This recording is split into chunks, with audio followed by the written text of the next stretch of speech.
crazy news. Let's just move on with some of this stuff. You had an opinion yesterday. Joe's one of those that'll call me up and give me his opinion, and I feel like I'm doing a radio show, so I'll be like, Joe, just call me tomorrow. We can do this. Call me during the show. It's tomorrow. It's 11:30 at night, Joe. Come on, what are we doing? We all have those shows after the show. Yeah. All right, Joe. So what's your take on everything going on? The worst part about everything is people die. That's the worst part. But the problem I have is when they start bringing up assault rifle. When this gun, a 5.56, a 223, I got a 12-gauge shotgun that can possess more power than this rifle. They keep personifying the whole. It's an assault rifle because it's tricked out. I mean, you see these import cars. These kids put the big mufflers on them. They lower them down. They trick them out. It's still a 4-cylinder. Right, it's not going to ever be an 8-cylinder muscle car. It's a 4-cylinder. That is an awesome analogy. Where'd you get that analogy from, Joe? I think talking to you. I think so. I think that was yours. I just felt it's an awesome.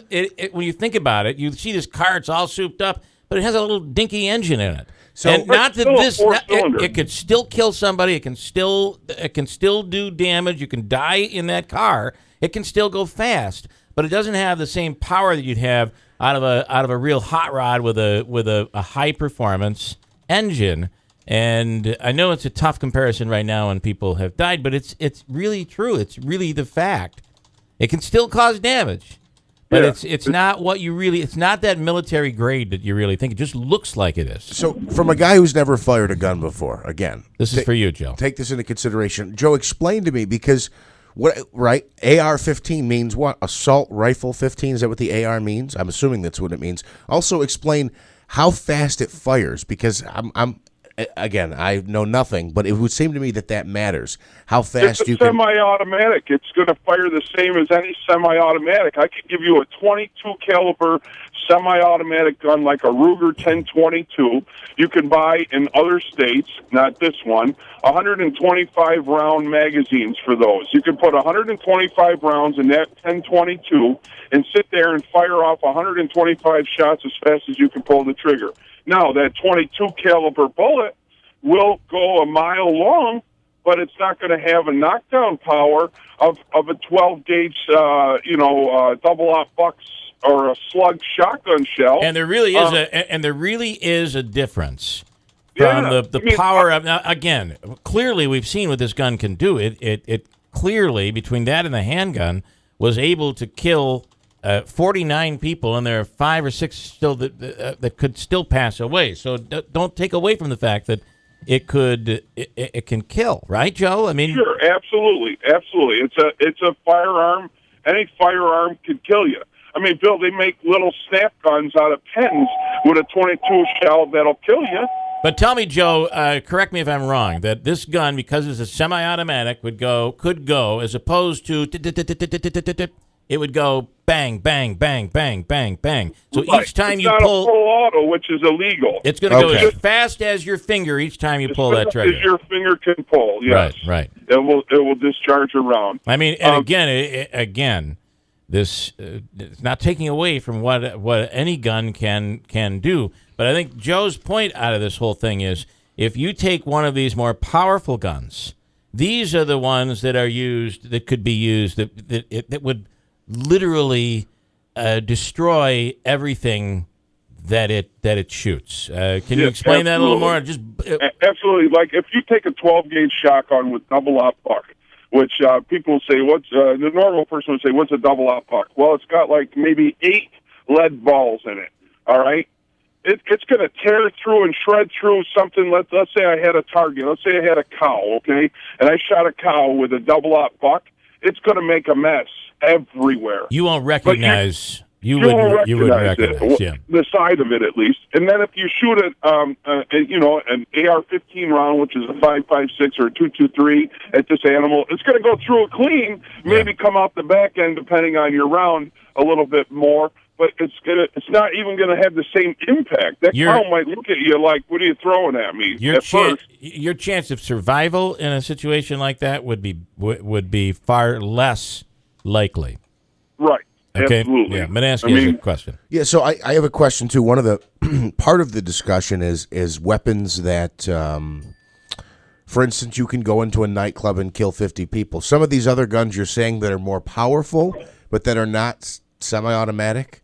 Right. Would you be able to go into a club and wipe out? Shotgun too, though, Jeff. Okay. Again, I don't. So I'm getting an education here. So that here. gun that is more powerful could also be semi-automatic. Now here's the scary part, Joe. And if I'm someone who and this is where we are right now. Whenever these tragedies occur, you have to, as a gun owner, begin to get nervous. And I'm saying this because people are feeling like enough is enough. These tragedies seem to be happening way too frequently. These mass shootings, enough is enough. And if you don't care about guns, if you don't own guns, you don't hunt, you don't target practice, you don't collect guns, you have no interest in guns. We, as a society today, are very quick to say, it doesn't affect me. I don't care. If it means we're going to impose on your rights, but people will be safer, I'm okay with that. And that is what you're facing now. People who normally wouldn't care about the gun issue and wouldn't get involved with it, wouldn't be fighting against guns, now aren't standing up and protesting and saying, wait a minute, I'm uncomfortable with this because it's the Second Amendment. You understand what I'm trying to say here? Point. I'm not coming from that place, though. I'm just saying that. And I know you're not. What I'm saying, though, is for Joe and any true Second Amendment person, it is. I'm somebody who doesn't fire guns. I don't go hunting and anything, but I'm a staunch supporter of the Second Amendment. Now, I was brought up in a family where you were just taught that's the way it is, and my father worked at Remington Arms, and I still believe that way. But I think that it's people like me, and I'm not saying that I'm there at all, and I'm not. But it's people who don't really own guns, and it doesn't affect them. They don't care. You know what? I'm gonna tell you something. How many people stood up for somebody's right to smoke? Well, if you didn't smoke, you're like, well, I'm not gonna have to smell that anymore. I'm okay with it. I don't care. We don't look at it constitutionally. We look at it like it's not gonna bother me. I don't care. I'm apathetic. I'm just going to move on, and if it makes the world better, then I'm okay with it. That's what you have to be nervous about, Joe. It's that group of people, not the ones that are fighting to take your guns away. They'll always be there. They're always going to be fighting. It's the mass population that all of a sudden says, you know what, enough is enough. I don't use these guns. It's not going to affect me. I don't care. Do you know what happened yesterday, Bill? What? In the wake of this shooting, again, do you know what happened? Same thing that happens every time there's a mass shooting. There's a spike in purchases of handguns and ammunition. Yeah. There's a spike. I mean, that's what happens. And my question is, and I wasn't there, I don't know, but if you saw a guy coming up anywhere, walking the street with an assault-style rifle, a shotgun, somebody's going to say, wait a minute, that's a little odd, isn't it? Yeah. Well, I mean, how does that? I don't understand how it happens. All of a sudden, you just appear on the street, out of your car. Like if I was getting out of my car in Utica and I had a rifle in my hand, I guarantee somebody'd be on the phone calling. There's millions of cell phones everywhere. Nobody saw one guy come out with a rifle that, in everybody's eyes, is this. Look at that thing! Oh my God! Well, And here's a question I have for you. I keep hearing a lot now. The guard that was at the door was a retired police officer. He was armed. He tried, I believe, from what I've heard from reports, he tried to stop the guy from going in. The guy took a hostage and went inside. So, Joe, you've bounced at bars. You've bartended at bars. You've worked at bars. We've been in bars together. At a, it's in 20, 21, 22. I know it's not supposed to be 20, whatever. You got young people in there. People are drinking. This guy's mad because this guy's going after his girlfriend. This one pushes this one. Are you good? Are you comfortable with walking into a nightclub like that and having everybody carrying a gun? I'm going to answer this one probably in a way you're not going to think.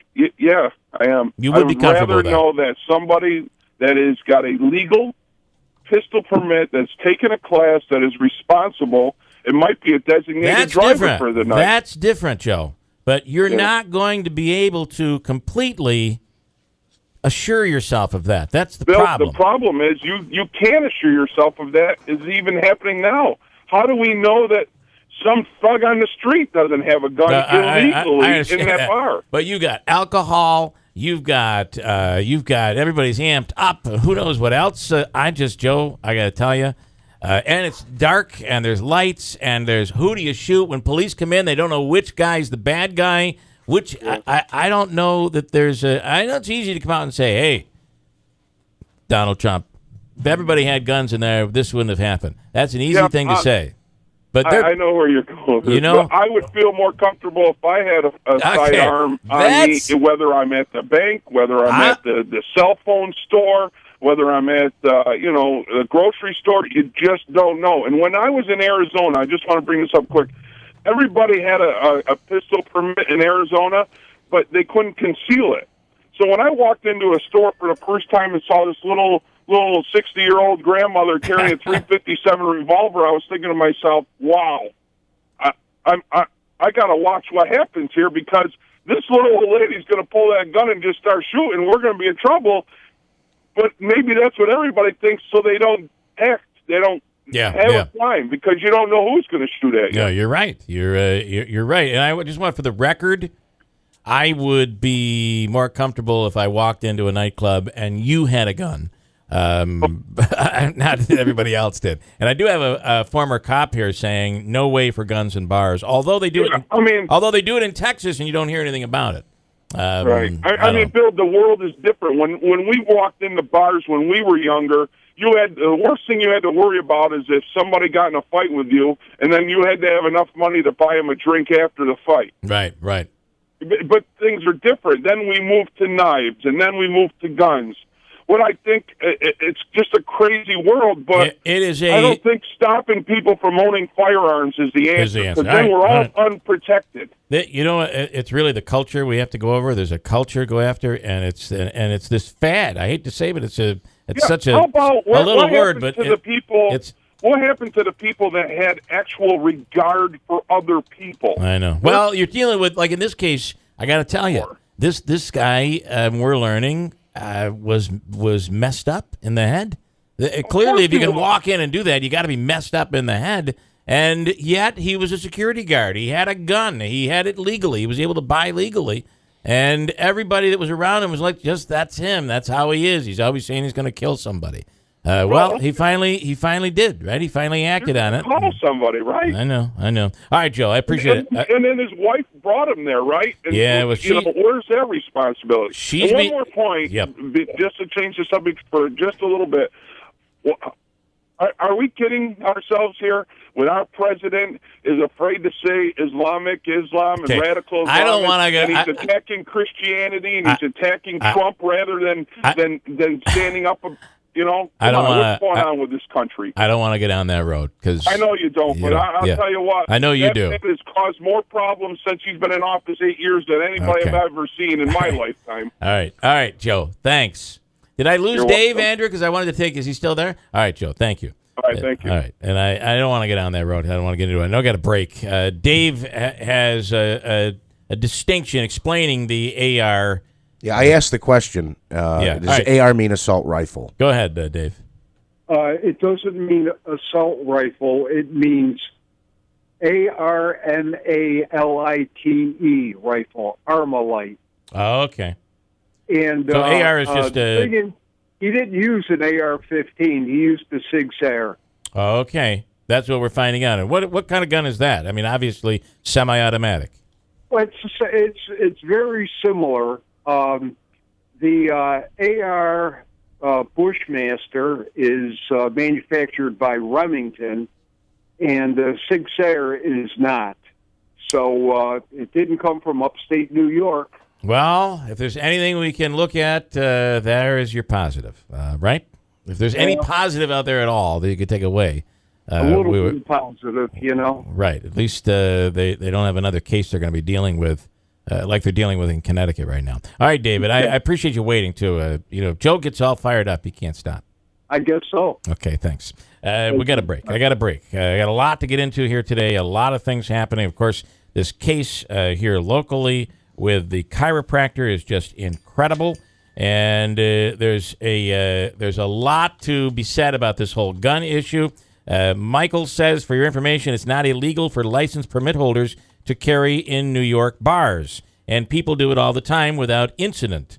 I do know that. I had a conversation with somebody yesterday, however, about that. And our own bars right here, where you wouldn't even know because it's a concealed. I'm still uncomfortable with taking 20-year-olds, 21-year-olds, 22-year-olds out, and everybody's got a gun. I don't know. And they're all cocktailing, and they're all upset because this one's going after this one's girlfriend. I don't know. I'm pretty uncomfortable with it. 6:45. We'll talk more about it, and also Gabby Cabby, Peter Franklin in New York City coming up. It's a lot to get into at WIBX.